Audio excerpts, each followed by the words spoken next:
Buenas tardes a todos. Hoy vamos a reaccionar a un video de Topman, ¿ok? Este video lo hago porque uno, ideas no tengo para divulgar por ahora, y dos, soy miembro de Paleomomos, de hecho de la administración y moderación de Paleomomos, y entonces se estaba planeando esto de hacer videos reaccionando a otros videos en este caso, y uno de los escogidos fue este usuario Topman, y en este caso yo, que le sé más por artículos científicos a esto de los grandes félidos, voy a reaccionar a este video: los 7 felinos extintos más grandes de la prehistoria. Ok. O sea, podrías haber puesto de la historia, porque al decir de la prehistoria, solo estás dando a entender que no vas a incluir a los felinos modernos. O sea, los félidos modernos. Pero, ok. O sea, bueno, eso puede deberse a que todo mundo asume que en la prehistoria todo era más grande. Bueno, algunas veces sí, pero otras veces no tanto, y muchas veces las cosas están exageraditas. También hay que tener en cuenta eso. Pero bueno, sin más, empecemos. Cuando se trata de animales, los felinos parecen ser las bestias más mortíferas del planeta. Sí, por supuesto, señor. Claro que sí.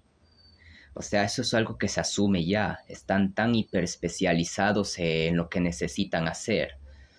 Y de hecho, muchos piensan, o sea, hablando de esto de las bestias más mortíferas del planeta, un dato que no mucha gente sabe es que los pumas cazando uapitis y ciervos mulos, Cervus canadensis y Odocoileus hemionus, o sea, los pumas, puma con color, tienen una tasa de éxito del 82%, en este caso cazándolos en la nieve, en invierno, en la Columbia Británica. Creo que era en invierno, no sé si la Columbia Británica es de nieves perpetuas, pero bueno.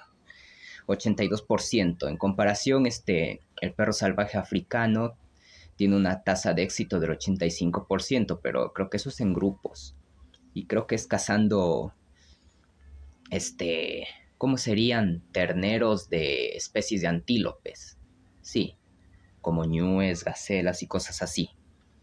Sí, los felinos, no están tampoco tan lejos del perro salvaje africano, y dependiendo del contexto, sí, podrían llegar a ser más mortales que los cánidos. O sea, los félidos pueden llegar a ser más mortales que los cánidos dependiendo del contexto. Igual la tasa de éxito en la cacería es algo medio relativo también. Depende de varias cosas: la geografía del lugar, la especie de presa, la época del año en que se hace, cosas así. Y además también depende en sí de la presa, cosas como la edad, el estado de salud de la presa, el sexo de la presa. Esos factores también entran para determinar la tasa de éxito en la cacería. Pero bueno, continuemos. Historia. Estas máquinas asesinas han sido los principales depredadores de la mayor parte de los seres vivos. Da igual el tamaño o la fuerza del enemigo, esta especie es capaz de destruir a cualquier adversario. Y hoy te lo... ¿Sabían que hay un caso de un jaguar que mató un oso negro adulto? Los osos negros adultos tienen la reputación de tener una fuerza enorme. De hecho, hay el caso de un oso negro de 1 año que pesaba solo 120 libras, que volteó con una sola zarpa, con una sola pata, hacia de lado, una piedra aplanada que pesaba unas 320 a 325 libras. Esto está en la página 83 de un libro llamado El Almanaque del Gran Oso, The Great Bear Almanac. Sí. O sea, así que sí, esta parte no está tan errada tampoco. O sea, no importa. En el caso de los felinos, no importa lo fuerte que sea la presa, no importa lo rápido que sea la presa, el felino siempre estará por encima en cuestión atlética. Siempre estará un paso adelante. Y en este caso ya les digo, hay un caso de un jaguar que cazó un oso negro adulto, y el oso negro adulto era más grande que el jaguar, así que sí, Esta parte no está tan erradita. Que aquí estamos yendo como que medio bien. Esta parte sí está bien. Vamos a demostrar. A continuación, viajaremos hasta la prehistoria para descubrir algunos felinos monstruosos con los que tuvieron que lidiar nuestros ancestros. Se trata de 7 criaturas realmente destructivas que te harán descubrir que los felinos modernos no son más que unos simples gatitos en comparación a estas criaturas prehistóricas. Yo no diría eso. Y además, ¿en qué nos basamos? O sea, aquí está la cosa. Al menos este tipo no es sutil en sus intenciones, de decir que, de demostrar o de dejar entender que para él un felino mortal es uno que tiene la capacidad de poner en jaque a los humanos. Sí, ya saben, por el tema de que los humanos antes supuestamente cazábamos mamuts y esas cosas. Y que actualmente nuestra civilización da la impresión de tener tanto poder sobre la tierra y sus seres vivos, sí, esas cosas. Sí, entonces muchas veces nosotros muy antropocentristas solemos juzgar la letalidad de un felino en base a cómo nos iría a nosotros si lo tuviéramos enfrente o cómo nos destrozaría, a pesar de que muchas presas naturales de los felinos realmente son más desafiantes para ellos que un simple pedazo de carne de 2 patas, que es básicamente un palo con unas patas alrededor y un círculo por cabeza, o sea, un humano, o sea, seamos claros también. Pero bueno.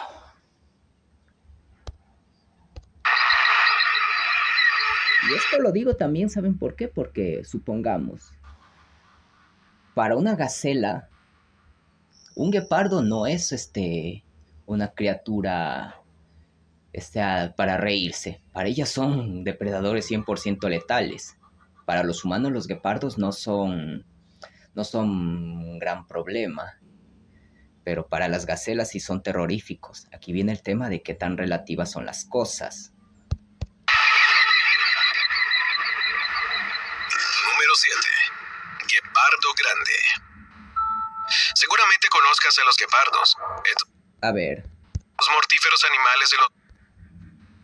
La verdad que esta parte me está sorprendiendo. Creo que lo que dije antes, creo que tal vez no sea tan cierto, pero a ver, vamos a hacer una aclaración. Guepardo grande, o sea, no sé, yo creo que se está refiriendo aquí claramente al guepardo gigante, Acinonyx pardinensis. Es una especie que era más grande que el guepardo moderno y tenía ciertas diferencias, como por ejemplo que su húmero era más robusto que el del guepardo actual, en términos relativos de la longitud. Un húmero de guepardo gigante, Acinonyx pardinensis, era más robusto que el húmero de la misma longitud del guepardo moderno, Acinonyx jubatus.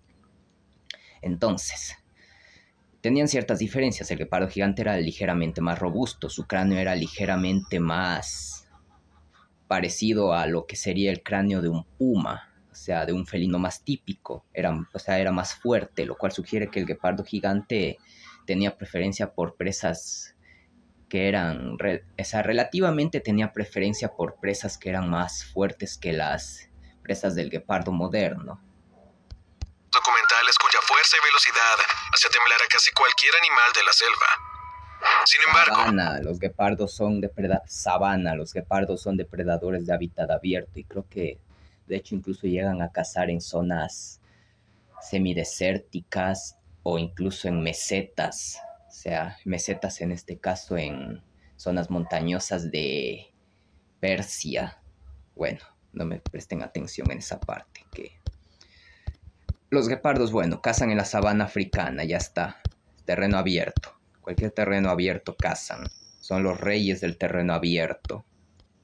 Uno de sus ancestros más antiguos lo superaba no solo en fuerza y velocidad, sino también en tamaño. No, güey. Y aquí comenzamos mal. Aunque se ha dicho que, dado que el guepardo gigante Acinonyx pardinensis tenía las mismas proporciones que el guepardo moderno y dado su mayor altura al hombro y a la cadera y mayor longitud en general, se asume que entonces tendría una zancada más larga, manteniendo la misma velocidad de zancada, el mismo ritmo de zancada, la misma cantidad de zancadas por segundo que el guepardo moderno. Entonces se ha pensado que el guepardo gigante sería más rápido que el guepardo moderno. Es tentador pensar eso, dado también sus avanzadas adaptaciones para correr. O sea, al fin y al cabo es un guepardo. Pero, dado su mayor masa corporal, es posible que esa mayor masa corporal haya contrarrestado cualquier ventaja de dimensiones lineales del guepardo gigante con respecto al guepardo moderno. O sea, la mayor masa corporal del guepardo gigante pudo haber contrarrestado la ventaja de las patas más largas, la columna vertebral más larga del guepardo gigante, por lo que, a pesar de su mayor tamaño, no habría corrido más rápido. Y además lo dije, el guepardo gigante está más sólidamente construido que el guepardo moderno. Por lo tanto, en realidad, eso de más rápido no. Más fuerte, sí, obviamente. Y no eran parientes. De hecho, creo que el guepardo gigante apareció hace 3.8 millones de años, el guepardo moderno hace como 3.7, más o menos casi al mismo tiempo, y el guepardo gigante se extinguió hace como 500.000 años, y el guepardo moderno sigue vivo ahora. Coexistieron durante bastante tiempo. Y el guepardo gigante vivió principalmente en lo que hoy es Eurasia y partes del norte de África. Y el guepardo moderno vivió en toda África y Medio Oriente, llegando hasta la India. Y de hecho vivieron allí hasta tiempos muy recientes. Sí. O sea, aunque podría dar la impresión de que el guepardo gigante era solo un guepardo moderno, pero más grande, no eran tan parecidos tampoco. O sea, compartían muchas cosas en común, pero tampoco eran una copia al carbón. ¿Ok? No eran copia al carbón. De hecho, por eso mismo es que están separados ya en especies diferentes. Acinonyx jubatus, el guepardo moderno. Acinonyx pardinensis, el guepardo gigante. O guepardo eurasiático también he leído que le llaman. Su nombre era Acinonyx pardinensis, o guepardo gigante. Una especie brutal que merodeaba la Tierra en la época de Plioceno y el Pleistoceno. Sus principales hábitats se encontraban en la actual Francia, Alemania, India y China, pero nunca dudó a la hora de migrar en búsqueda. Ah, sí, o sea, se dice que una especie encontrada en China, una especie de félido encontrada en China, Civipantera, podría ser en realidad Acinonyx pardinensis. De hecho, esto es interesante. Muchas especies de felinos antiguos con cierto parecido al guepardo moderno se cree que pudieron ser Acinonyx pardinensis. Acinonyx pardinensis es como una macroespecie, una forma de designar a félidos con una forma muy similar al guepardo moderno. De hecho, hay varias especies de Acinonyx. Acinonyx intermedius, Acinonyx pleistocenicus, cosas así. ¿Y qué pasa? Que muchos expertos piensan que podrían ser la misma especie, Acinonyx pardinensis. Incluso se cree que el félido Civipantera, creo que Civipantera lixianensis, ¿no? Algo así, bueno, no sé, podría ser también Acinonyx pardinensis. Casi como si Acinonyx pardinensis fuera un poquito lo que se llama un taxón cajón desastre. Un taxón diseñado para guardar animales, para ubicar o colocar, clasificar animales de los que no hay mucha certeza de su parentesco también. Esa es la cosa. De carne fresca. Generalmente, su cuerpo robusto era imparable y tenía patas mucho más fuertes que los guepardos convencionales. Adicionalmente, sus garras eran tan poderosas que podrían despedazar un camión moderno. ¿De dónde sacas eso? Que yo sepa, a ver, hay una regla en la naturaleza en general. Las patas largas, especialmente las patas largas con especial alargamiento de los elementos más distales de estas, ya sea tibias, radios, metacarpos y metatarsos, Esas patas son idóneas para correr en terreno abierto por ciertas considerables distancias. Y tanto el radio como el cúbito están muy juntos. Eso es para concentrar la fuerza de la pata en un solo punto, en una sola dirección para correr mejor. El problema, que por cuestiones de palanca, esas patas no son tan idóneas para agarrar. Y en este caso, lo opuesto son las patas más cortas, cuyo radio y ulna o cúbito están más separados. Los elementos distales de estas patas, cortas diseñadas para agarrar, están menos alargados. Ya les dije, radio, tibia, metacarpo, metatarso, cosas así. Esas patas cortas, que tienen de hecho los felinos más convencionales, son propias para ataques de emboscada, arranques explosivos de velocidad en distancias muy cortas y en lugares más cerrados, como ya sea hierba muy alta, ya sea en las riberas de ríos, selvas, bosques o en nieve, cosas así. Esas patas son idóneas para agarrar, pero no tanto para correr en terreno abierto. En este caso, los guepardos, no es que tengan poca musculatura que les permite, no es que tengan poca musculatura que les permitan mover las patas con fuerza. Lo que pasa es que es el diseño de estas, sus avanzadas adaptaciones para la cursorialidad, la carrera, hacen que estas no sean idóneas para agarrar. De hecho, los guepardos, tienen un método de caza único. Me refiero a los guepardos modernos. Cuando alcanzan una presa y le están pisando los talones, lo que hacen es golpearla con la garra del pulgar que tienen todos los félidos, la deuclau, garra del pulgar o espolón. Lo golpean con esa garra en lo que sería las patas traseras, en la parte de arriba o en la pata, haciendo que el animal pierda el equilibrio o se tropiece en sus patas. O sea, lo golpean en el trasero o en las patas. Así directamente.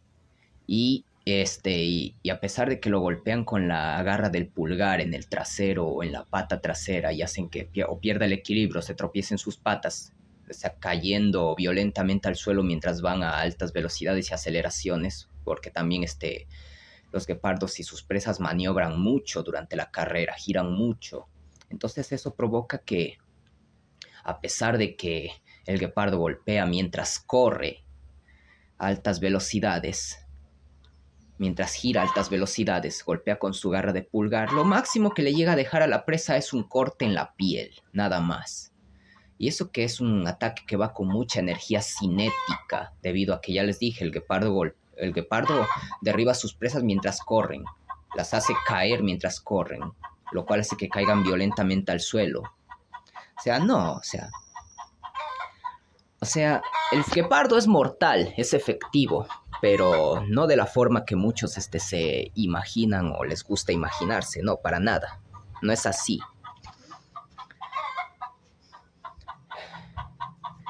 No es así. Afortunadamente, esta bestia salvaje se extinguió en la última edad de hielo, aunque su recuerdo sigue siendo escalofriante. No se sabe cuándo se extinguió. He oído que fue hace 500.000 años. ¿Su extinción tuvo que ver con cambios climáticos? Sí. Pero las causas de la extinción del guepardo gigante hasta ahora están poco claras. De hecho, es una especie muy poco conocida. No se tienen muchos restos, no se han hecho demasiados estudios. Solo se sabe que era una especie grande, emparentada con el guepardo actual, nada más. Bueno, o sea, hubo un imprevisto acá y tuve que cortar, pero bueno, ya estoy aquí, papuchos. Número 6. Jaguar gigante. Jaguar gigante. Pantera onca augusta, ¿no te referirás? Ay, bueno, con el guepardo no cometió tantos errores. la verdad. Alguna metida de pata por ahí, tal vez porque no entendió bien las cosas de cómo funciona las tácticas de caza del guepardo, pero tampoco es para alarmarse tanto igualmente. A menos que sea de esas personas que no admiten errores, pero bueno, sigamos. Los jaguares siempre han sido considerados como felinos pequeños si se les compara con los leones o los tigres. Sin embargo, en la prehistoria, esto era A ver, voy a decir... ligeramente diferente. Los jaguares gigantes tenían... A ver, felinos pequeños. Un dato curioso.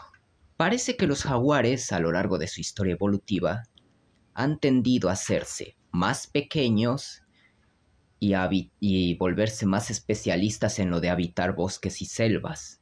Porque en un inicio los jaguares, en un inicio de su historia natural, los jaguares parece que no eran tan adeptos tampoco a habitar solo selvas y bosques.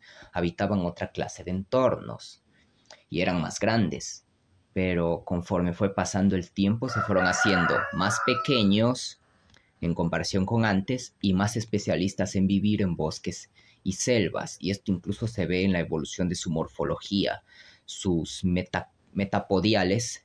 Metapodiales es una forma de decirle a los metacarpos y metatarsos en conjunto.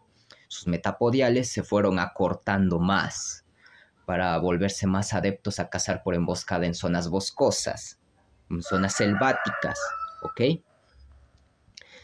Y también lo mismo con sus elementos distales de los huesos largos de extremidades, en comparación con los más proximales. Ya digas, en este caso, sus tibias y sus radios se acortaron en lo que respecta a la longitud de los húmeros y fémures. De hecho, es la cosa. El jaguar entre los felinos modernos es prácticamente el opuesto al guepardo. El guepardo tiene radios y tibias generalmente tanto o más largos que su húmero y fémur, mientras que el jaguar es lo opuesto. Sus radios y tibias son bastante más cortos que su húmero y fémur. O sea, ven a lo que me refiero con lo de alargamiento de elementos distales de las extremidades. Aquí hablamos de la longitud relativa en comparación a los elementos más proximales. Por ejemplo, en las patas traseras, ese alargamiento sería que la tibia se vuelve larga en términos relativos y proporcional a la longitud del fémur. O sea, la tibia en el guepardo se vuelve tanto o más larga que el fémur. A eso nos referimos, mientras que en el jaguar la tibia se vuelve más corta que el fémur. O sea, de hecho el jaguar tiene las tibias y radios más cortos en proporción a en relación a la longitud del fémur y húmero entre todos los felinos modernos. O sea, y eso que todos los felinos tienen lo mismo. La mayoría de felinos, excepto el guepardo, tienen la misma condición que el jaguar. Pero aún así el jaguar la tiene más extrema, lo cual indica que está hiper especializado en ataques, en emboscada, en zonas boscosas y selváticas, en entornos cerrados. Pero no siempre fue así. Perdón por los anuncios. Extremidades y colas tan largas que podían aterrorizar a los leones. Fuentes, créeme, papá. O sea, la conducta no se puede saber y de hecho se cree que una de las razones de la hiperespecialización del jaguar para vivir en zonas selváticas y para hacerse más pequeño es precisamente que fueron desplazados de los terrenos más abiertos por el león americano. El león americano Panthera atroz desplazó al jaguar de los terrenos más abiertos y por exclusión competitiva, el jaguar se fue a vivir a zonas más boscosas y selváticas y se fue haciendo más pequeño con el paso del tiempo, aunque lo de ser más pequeños en el jaguar puede atender a en este caso a también las presas grandes se fueron extinguiendo, quedando presas más pequeñas, y el jaguar tuvo que hacerse pequeño porque si no se moría de hambre porque no había suficiente comida para mantenerlo, o simplemente se hacía más pequeño. Vivían en las llanuras abiertas y eran los principales depredadores que competían con los leones americanos y otros grandes felinos de su tiempo. En la mayoría de los casos, esta competencia hizo que migraran constantemente hacia los bosques y fuesen sembrando el caos allí por donde pasaban. Lógicamente, los jaguares gigantes de la prehistoria se alimentaban de cualquier tipo de carne, y su fuerza era tan letal como su mordedura. La potencia de sus ataques era incontenible, y ninguna... A ver, su fuerza era tan letal como su mordedura. La táctica de caza del jaguar es, desde su posición de acecho y emboscada, salir repentinamente, fugazmente y con una gran fuerza, embiste a su presa con una gran fuerza y desde atrás y arriba le muerde el cráneo, matándola en el acto. O sea, el jaguar en sí tiene gran fuerza. O sea, solo podrías decir que tiene gran fuerza. Y solo podrías mencionar que muerde el cráneo porque está matándolo inmediatamente. Ambas cosas. O sea, el jaguar en sí es fuerte. Por default, su construcción es fuerte. En todo sentido. Criatura viva del periodo del Pleistoceno pudo sobrevivir a su persecución. Número 5. León de las cavernas. Otro de los felinos más intimidantes de la prehistoria. Se le conoce como el león de las cavernas.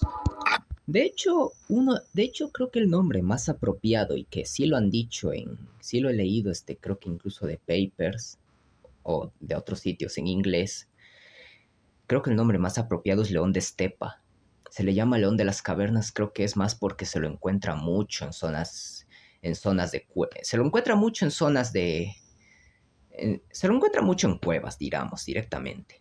De ahí su nombre, león de las cavernas, se lo encuentra mucho en cuevas. Por eso de ahí su nombre. Sus restos son más encontrados en cuevas.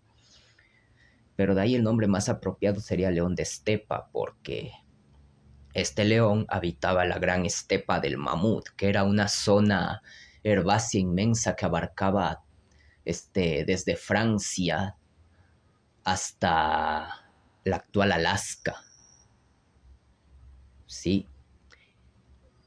O sea, en todo el norte de Europa, desde Francia, pasando por todo el norte de Europa, por Europa Central, Europa Oriental, Rusia, toda Siberia, pasando por la zona de Beringia, que es el estrecho de Bering, pero conectado por el descenso del nivel del mar y llegando hasta Alaska. La estepa del mamut era el hábitat del león de las cavernas, cuyo nombre más apropiado sería león de la estepa. León de la estepa, león de estepa, Subespecie gigantesca de la familia de los leones, cuyo peso superaba los 300 kilogramos. A ver, aquí hay una cosa. Según lo que leí, el león americano Panthera atrox, si hablamos de términos relativos, generalmente era un 25% más grande que el león africano actual. Creo que esas cosas relativas hablan más que hablar de kilogramos, especialmente si no se menciona el peso del animal moderno con el que lo quieres comparar, y especialmente tomando en cuenta la variación individual con respecto al tamaño. Yo creo que es más apropiado mencionar un promedio relativo. En este caso, los leones antiguos eran 25% más grandes que los de ahora. Fin, en promedio, ya está. Ahí acabe todo. Se le compara regularmente con el tigre de Amur o siberiano, pero no tenía nada para envidiarles. En general, este peligroso depredador fue una de las bestias más temidas de la última edad de hielo en Europa. Se cree que diferentes aldeas y pequeñas civilizaciones humanas le rendían culto y adoración a esta criatura, debido a su poder y destrucción. No eran civilizaciones, eran las tribus que habitaban las tribus que habitaban la estepa, que habitaban las cavernas, o sea, las tribus de cazadores, recolectores. Ellos eran los que le rendían culto. Y de hecho eso se sabe porque hay una estatuilla de 40.000 años que es básicamente el primer furro de la historia. una estatuilla con cuerpo humano y cabeza de león. Sí, el primer furro de la historia, gente. Los humanos nos atrae el furry por default. Así que esto va para los antifurros. O sea, los humanos le damos al furry desde tiempos prehistóricos. Ya por naturaleza, por default, nos atrae el furry. Así que sí, furry. Por este motivo, a lo largo del tiempo, se han encontrado numerosas estatuillas prehistóricas que representan al león de las cavernas. También se han descubierto varias pinturas en cuevas europeas y algunos tallados en piedra que relatan el temible poder de uno de los felinos más temidos de la antigüedad. Número 4. Homotherium. A ver. El nombre común para esta cosa, el Homotherium, género Homotherium con varias especies, Homotherium venezuelensis, Homotherium latidens, Homotherium serum y Dios sabrá cuántas especies más. El nombre común para que se le da a esta especie es felino de dientes de cimitarra. Sí, felino de dientes de cimitarra, literalmente. Ese es su nombre, felino de dientes de cimitarra, para distinguirlo de el felino de dientes de sable o felino de dientes de daga, Smilodon. ¿Ok? Pero bueno, démosle. Es curioso que aquí mencione el nombre científico del género de este félido y en otro solo menciona su nombre común, entre comillas. Si nunca has escuchado el nombre de esta criatura, no tienes de qué avergonzarte. El Homotherium, o mejor conocido como el gato de la cimitarra, fue uno de los felinos más mortales y adaptativos de la prehistoria. Sus restos fósiles se han detectado en América del Norte y del Sur, en Europa, Asia y África. Sin embargo, estos descubrimientos solo han demostrado su gran capacidad para adaptarse y migrar por el mundo, ya que logró sobrevivir durante 5 millones de años. Como género sobrevivieron durante bastante tiempo, pero las especies tuvieron su propio rango temporal. Y la última en vivir en la Tierra fue Homotherium serum, que vivió en América del Norte hasta las extinciones del final del Pleistoceno, allá por hace como 12.000 años, creo. 12.000, 10.000 años, por allá. Sí, ese fue el último. Las otras especies del género Homotherium se habían extinto mucho antes, en realidad. Como género y como un felino con una forma corporal determinada, sobrevivió a largo tiempo, pero cada especie tuvo su propio rango temporal. Muchas se habían extinto antes de finales del Pleistoceno. Y el último que quedaba y se extinguió a finales del Pleistoceno es Homotherium serum, el de Norteamérica. Es el último que quedaba y el que sobrevivió hasta finales del Pleistoceno. El resto ya estaban extintos hace mucho tiempo. Hace tiempo descansaban en paz ya. Sumamente atípico en criaturas de esta especie. Por lo general, los Homotherium eran felinos de manada. Se movían en grupos. A ver, quiero retroceder un poco más. A ver. Algo sumamente atípico en criaturas de esta especie. No, más atrás. Güey. Asia y África. Sin embargo, estos descubrimientos solo han demostrado su gran capacidad para adaptarse y migrar por el mundo, ya que logró sobrevivir durante 5 millones de años, algo sumamente atípico en criaturas de esta especie. Por lo general, los Homotherium eran felinos de manada.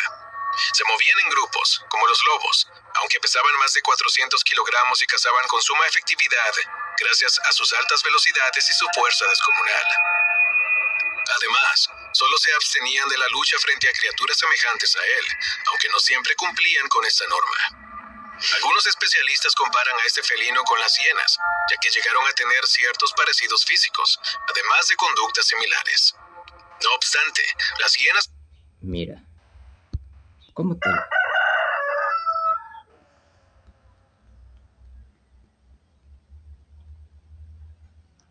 A ver, ¿cómo te lo digo? Perdónenme que parece que cuando uno quiere hablar, parece que todos los vecinos se esfuerzan realmente en llamar la atención. Los lindos vecinitos. Perdonen las interrupciones si llegan a oír por ahí una. Pero bueno, vamos a ver, con Homotherium. no es que tenía ciertos parecidos físicos, tenía proporciones de hiena manchada, patas largas, pero aún así robustas, con las patas delanteras siendo sustancialmente más largas que las traseras, con los elementos distales, a pesar de que tenían patas largas, tenían los elementos distales de estas cortos en comparación con los elementos proximales. Ya lo expliqué. El radio y la tibia eran más cortos que el húmero y el fémur, ¿ya? Todo esto, y tenía una espalda corta. Homotherium tenía una espalda corta en vez de la espalda larga del guepardo. Todo esto sugiere que este animal, aunque tenía una complexión más esbelta y tenía unas características para correr, unas características para la carrera más que otros felinos, como por ejemplo los leones, tenía una complexión más esbelta que los leones, tenía adaptaciones cursoriales mayores que los leones. Aún así, esta criatura, lo más probable es que dado sus proporciones tan parecidas a las de una hiena, lo más probable es que fuera como las hienas, cazara como las hienas. ¿Cómo cazan las hienas? Galopes a velocidades moderadas por largas distancias. Así cazan las hienas, galopes a moderadas velocidades por largas distancias. O sea, el felino de dientes de cimitarra era básicamente una hiena con dientes de sable. Sí, literal, esa es la forma en que se puede definir al felino con dientes de cimitarra. Una hiena con dientes de sable y sin las mandíbulas destruye huesos. Y lo de que andan en grupos, se supone que pudo haber sido así porque dadas sus características cursoriales tan avanzadas, de hecho a tal punto de que, al igual que el guepardo tenía garras semi-retráctiles que no estaban adaptadas para agarrar, excepto la garra del pulgar, entonces gracias a eso se supone que este animal pudo haber cazado en grupos, como lo hacen los guepardos actuales, como lo hacen muchos cánidos actuales, como lo hacen las hienas modernas. Y también se supone que pudieron haber cazado en grupos porque en una cueva en Norteamérica se han hallado montones de restos de mamuts jóvenes de 2 años de edad junto a restos de Homotherium serum, el dientes de cimitarra norteamericano, juntos. Y los análisis de microdesgaste de Homotherium serum, los análisis de isótopos estables de Homotherium serum, o sea, los análisis de microdesgaste son microdesgaste dental, los análisis de isótopos estables de Homotherium serum y los hallazgos de marcas de alimentación en los huesos de aquellos mamuts jóvenes sugieren fuertemente algo que ya hasta era conocido bastante. Ya se daba por hecho que los Homotherium cazaban mamuts jóvenes de 2 años de edad. En este caso, Homotherium serum cazaba mamuts de Columbia de 2 años de edad. El mamut de Columbia es uno de los mamíferos más grandes que han existido. Ojo con el dato. Jamás lograron ser tan efectivas a la hora de cazar, ni han causado tal ola de terror en aquellos animales con los que se cruzan. Número 3. Mashairodus gavir. Desde la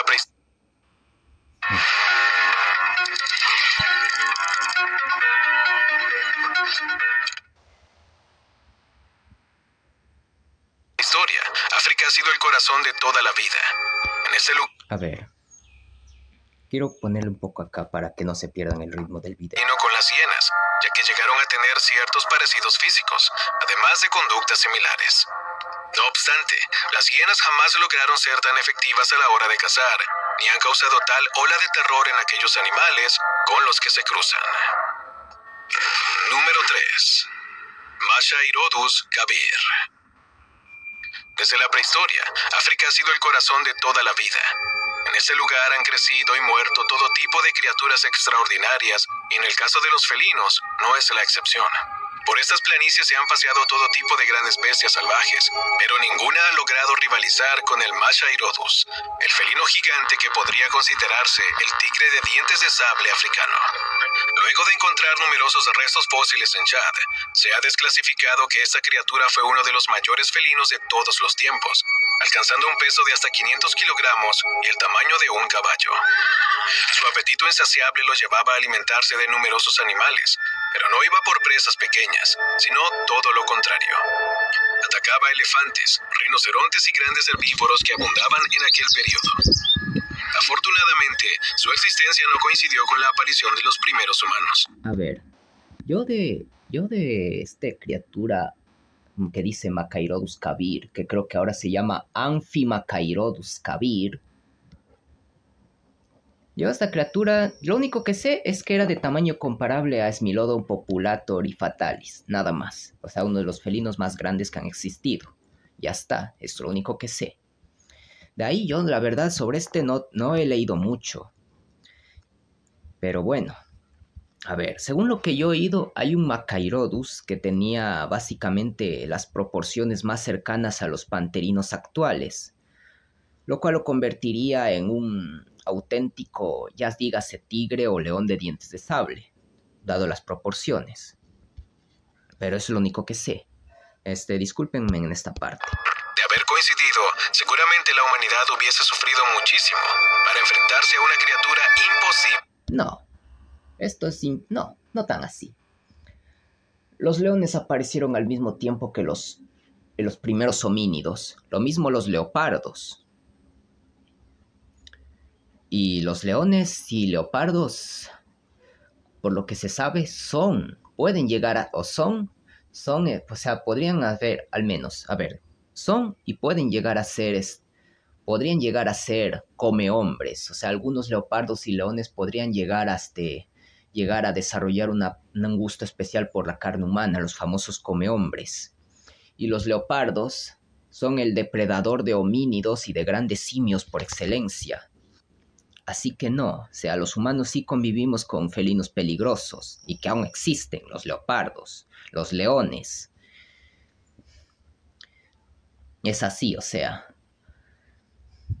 los leopardos y los leones pueden volverse lo que se llama comehombres, depredadores con un gusto especial por los humanos. Y de hecho de los leopardos se tiene constancia de que son adeptos a cazar grandes simios y a cazar homínidos, y eran adeptos a cazar homínidos primitivos, o sea, así que no. El que se extinguiera Amphimachairodus o que supuestamente su tiempo de vida no coincidió con el de los humanos no es, digamos, no es más alentador. Para nada es más alentador. Y además que la humanidad sí convivió con depredadores que podrían llegar a tener gusto por los humanos. O sea, nuestros ancestros sí convivieron con eso. Los leones y los leopardos pueden volverse devoradores de hombres. De detener.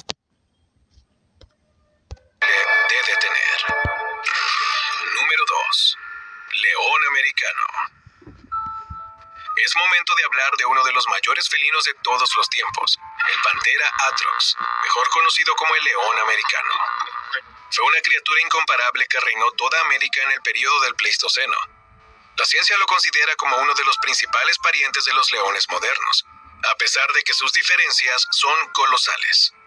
En principio, el león americano sobrepasaba los 500 kilogramos y Habla de diferencias colosales. No sé, supongo que tendrá que ver con que el león americano tenía relativamente extremidades más largas y esbeltas que el león africano, lo cual sugiere una conducta mucho más cursorial que el león africano, o sea, el león americano estaba más adaptado a la carrera que el león africano. No sé, supongo que esas diferencias hablamos, ¿no? Pero bueno. Tenía un cuerpo tan alargado y robusto que guardaba ciertas similitudes con los rinocerontes. Su técnica de caza... Los rinocerontes no tienen patas alargadas, tienen patas cortas y gruesas. Y son lo que se llamaría graviportales, para soportar peso. Esas son las patas de los rinocerontes. Era muy particular. Creo que lo que buscabas decir era las patas de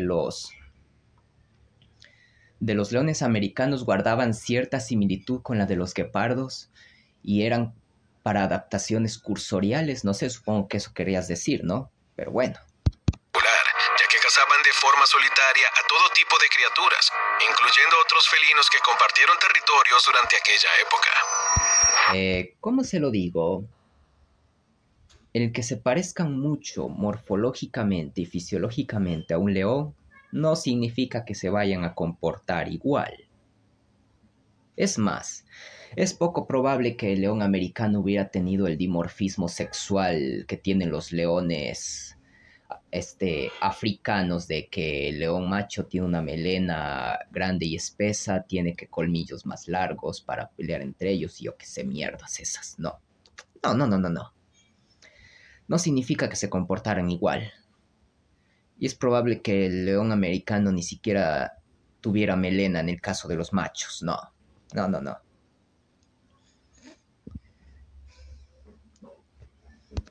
Precisamente por esto, su población era escasa, ya que generalmente encontraban la muerte en alguna batalla en medio de una cacería.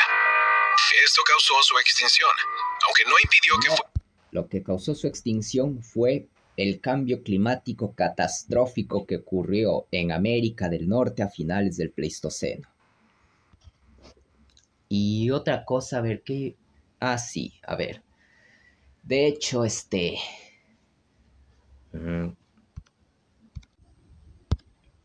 Uno de los ya iba a decir, sí, ya me acordé, que iba a decir, una curiosidad.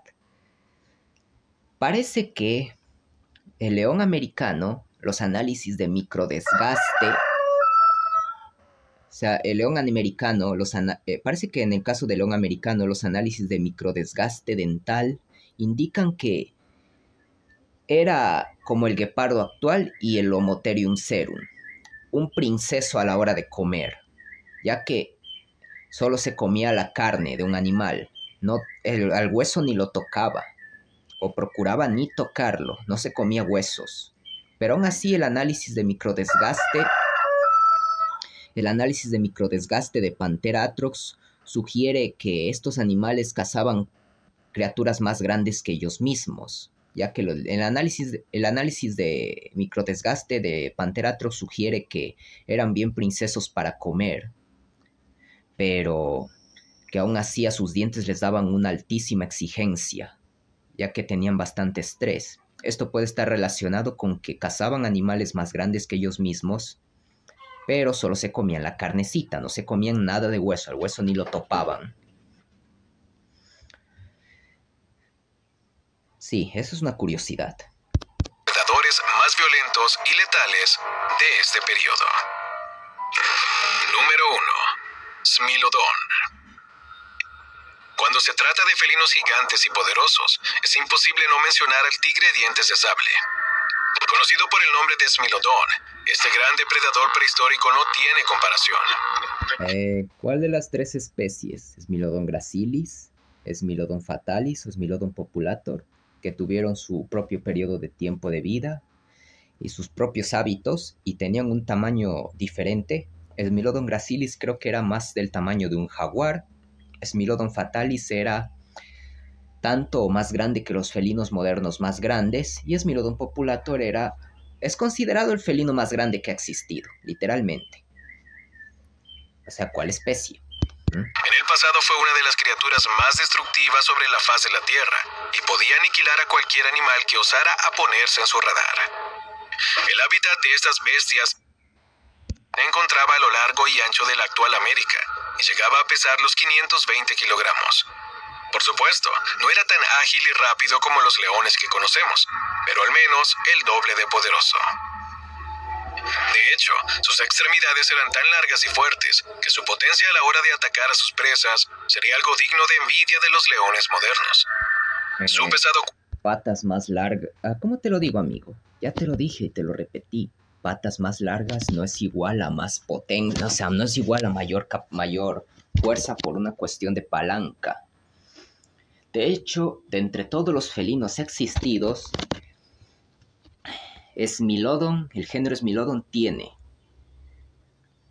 los radios y tibias más cortos en relación a la longitud del húmero y el fémur de entre todos los felinos existidos, siendo superior siendo esto incluso más extremo que en el jaguar. Sí, siendo esta relación incluso más extrema que en el jaguar. Los Smilodon supera al jaguar en lo de tener los radios y las tibias más cortos que el húmero y el fémur. Eso es más bien. O sea, si quieren saber si un felino o un depredador en general tiene extremidades poderosas, tienen que buscar al animal con las extremidades más cortas y gruesas, no al de las más largas. Y no el que tenga las extremidades más largas que se vean encima más esbeltas. Busquen al que tiene las extremidades más cortas y gruesas. Si quieren al carnívoro con los brazos más fuertes, busquen al que tiene extremidades anteriores o brazos, dicho sea de paso, brazos más cortos. En este caso, dientes de sable, jaguares y cosas por el estilo. Así es. A la hora de luchar con presas, las patas cortas ganan, y por mucho, por una cuestión de palanca, más que nada. Ya que les digo, en este caso la longitud de las patas en los animales, esta longitud es más determinada o el cambio es más determinada por los elementos más distales de estas, ya que ahí es donde suceden los cambios más extremos en el alargamiento o acortamiento de patas. Y por una cuestión simple de palanca, las extremidades más largas en los animales y en los felinos también no son tan efectivas para agarrar presas, para derribar presas. Son efectivas para la carrera, una gran carrera. Su cuerpo le brindaba una fuerza desgarradora y sus afiladas garras, junto a sus enormes colmillos, similares a los sables, convertían a este felino en una de las criaturas más temidas del reino animal. Lastimosamente para las criaturas de aquella época, nadie podía detener al Smilodon. Cuando esta criatura atacaba, poco se podía hacer. Ni siquiera los colosales mamuts tenían la menor oportunidad de defenderse de sus ataques. El tigre dientes... A ver, todo lo que dice de que Smilodon no era muy rápido, pero que era muy poderoso y que por eso podía matar colosales animales, esto proviene de los primeros estudios de morfología que se hicieron en esta criatura, ya que se encontró que su morfología indica a un animal que no era para nada rápido, por lo que debía especializarse en lo que se describía como animales grandes de pies lentos, proboscideos gigantes de la época. Pero los análisis o los estudios de isótopos estables indican una historia muy diferente. Smilodon fatalis, al menos, que sé que es el que se está refiriendo, dice el norte de América, dijo que habitaba en la zona norte de América, Norteamérica en este caso. Está refiriéndose a Smilodon fatalis, claramente. Dijo que Smilodon habitaba la zona norte de América, así que claramente nos estamos refiriendo a Smilodon fatalis.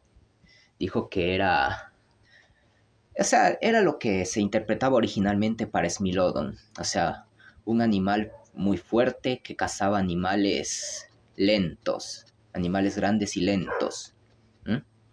Pero los análisis de isótopos estables indican que Smilodon fatalis era un depredador de bosques que cazaba rumiantes, animales de pies generalmente más rápidos, lo que se podría decir animales de pies rápidos, cazaba rumiantes, digamos, podrían ser tapires, ciervos, pecaríes, eso era lo que cazaba en realidad Smilodonte, y lo hacía en entornos boscosos y selváticos, lo cual indica que Smilodon fatalis era en cierto punto más parecido a un jaguar que a lo que sería un león. No sé por qué muchos usan una comparación con un león, quizás porque es más famoso, ya saben, eso del rey de la selva, pero no, Smilodon seguramente era más parecido a un jaguar en su forma de vivir y cazar, o al menos Smilodon fatalis, que sé que es al que se está refiriendo, eso.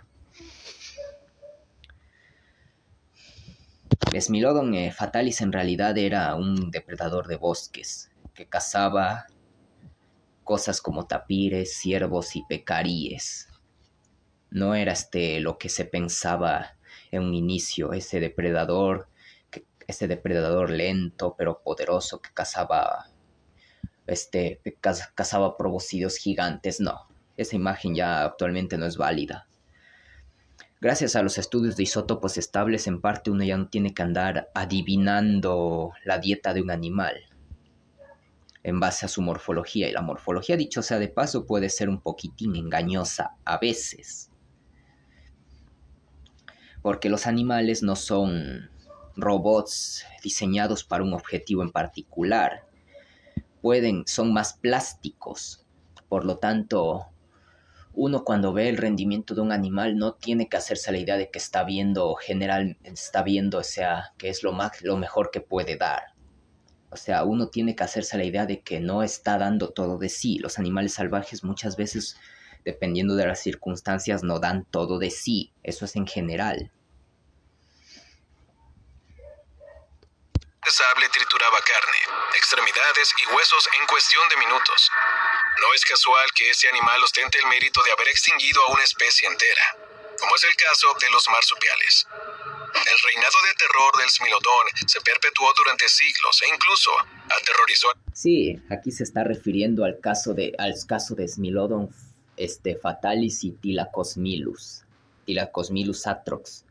No, Thylacolmilus ya estaba extinto cuando Smilodon fatalis llegó a Sudamérica. No lo extinguió, no lo desplazó en este caso. Y es más, no se sabe cómo realmente se alimentaba Thylacolmilus. Thylacolmilus atrox es todo un caso. Sus premolares y molares eran aplanados, estaban muy reducidos. Sus incisivos tenían forma de punta de lápiz. Y sus caninos, y las raíces de sus caninos empezaban incluso desde arriba y atrás de sus ojos, En el caso de Thylacolmilus, ni Smilodon tiene las raíces tan hacia atrás y hacia arriba en respecto al cráneo. Se sabe que Thylacolmilus comía carne y que los animales que comía eran animales de ¿cómo se dice? De entornos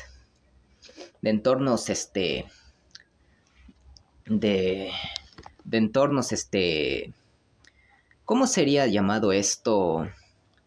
Bosques abiertos, que son entornos donde hay árboles, pero estos están separados, y hay espacio abierto entre ellos, o sea, zonas abiertas donde hay algunos árboles por ahí, pero estos árboles están separados. En esa clase de lugares, Thylacolmilus comía a otros animales, o sea, animales que vivían en esas zonas. Pero su morfología de partes clave de su cuerpo, en este caso su omóplato y su articulación del codo, indican que no era un animal rápido. A pesar de vivir en una zona abierta, no era un animal rápido. E incluso se ha llegado a sugerir que era un carroñero que chupaba tripas. Así es. Thylacolmilus no era un dientes de sable como Smilodon fatalis, era algo muy diferente y de hecho se extinguió antes de que Smilodon fatalis llegara a Sudamérica.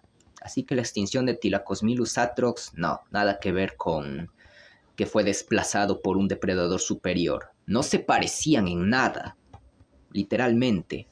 Lo único que tienen en común es que tienen esos caninos alargados y aplanados de lado que parecen un cuchillo, en este caso un cuchillo con filo invertido, un cuchillo curvo de filo invertido, una daga árabe en ciertos puntos.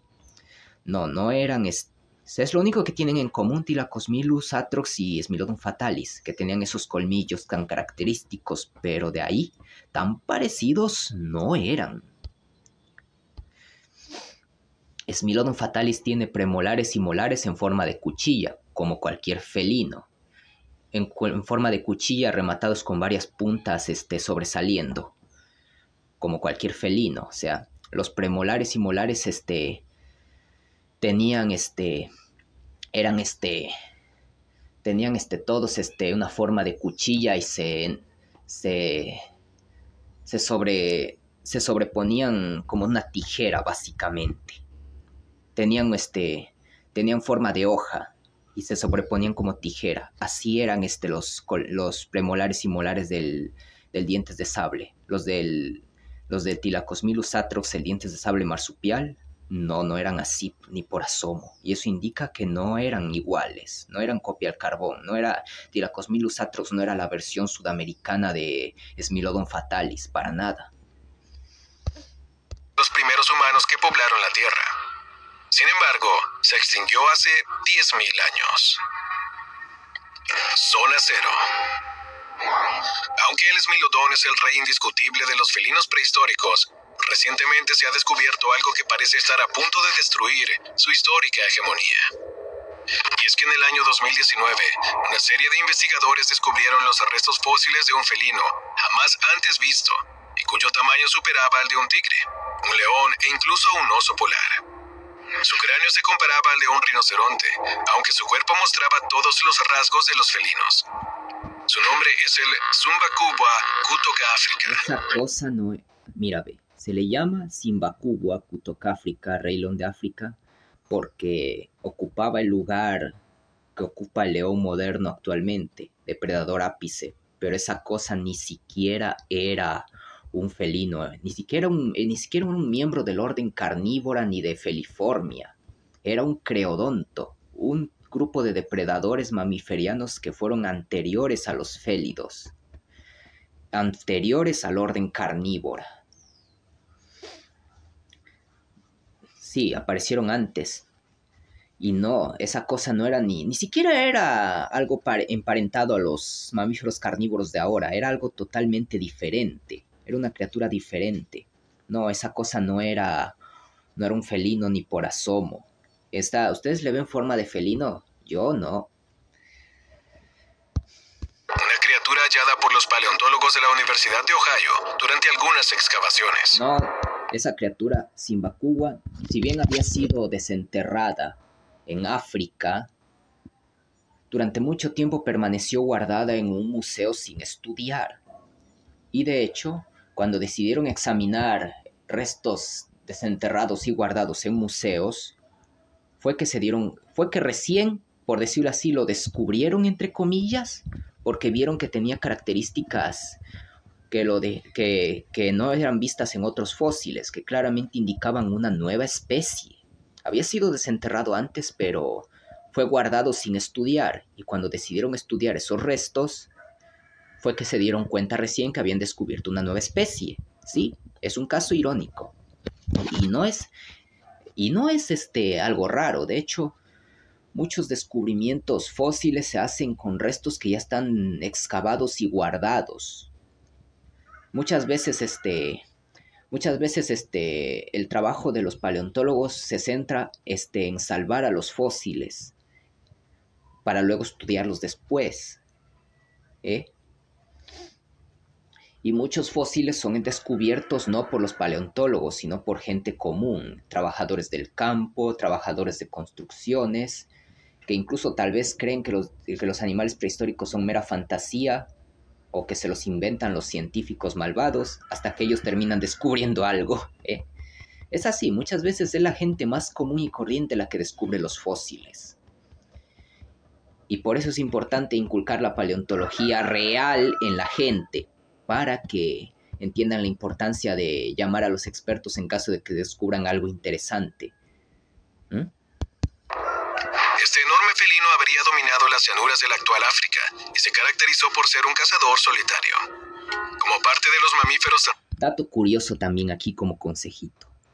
El nombre científico no tiene nada que ver muchas veces con lo que es el animal real.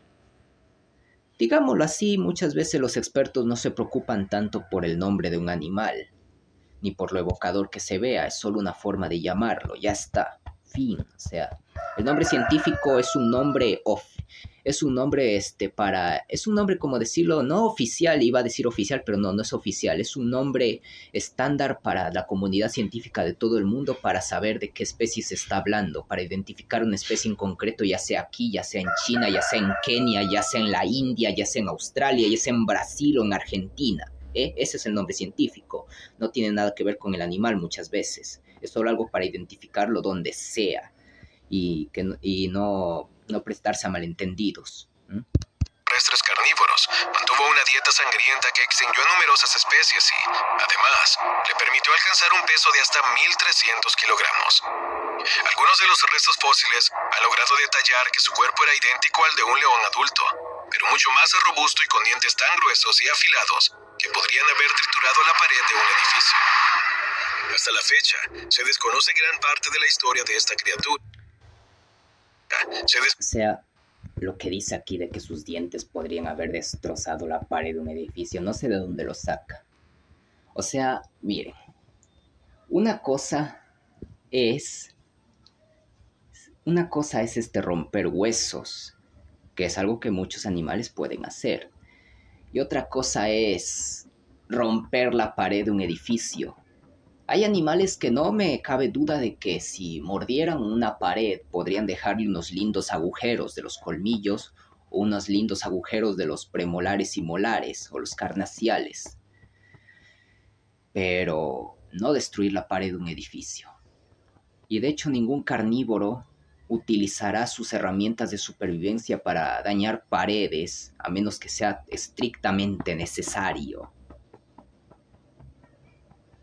Lo mismo cuando dijo que el guepardo gigante podía destrozar camiones con sus garras. No podía destrozar camiones con sus garras. Lo que podría es, yo qué sé, en este caso un jaguar o un oso grizzly, lo que podría hacer es dañar el chasis, dañar la cubierta de un auto con sus garras, abollarla, dejarle las marcas de pinchazos de las garras, eso, pero no destruir un camión. Dañarle la cubierta, sí. Destruirlo, no. Tal vez solo dejarle una marca en el chasis, en la estructura, desde afuera, la abolladura o las marcas de punturas de las garras, eso podría hacerlo, sí. Pero no destruir el camión. Lo mismo acá. Una hiena manchada, por ejemplo, podría dejarle unas lindas marcas de mordisco, de destrucción a una pared, pero no destruirla. Bueno, ya creo que a partir de aquí habla solo puro. Yo creo que acá esta parte final la voy a considerar más relleno que nada y creo que voy a cortarlo antes de llegar al final, pues ya cumplí mi cometido, o sea, de hablar de esto. Espero que les haya gustado.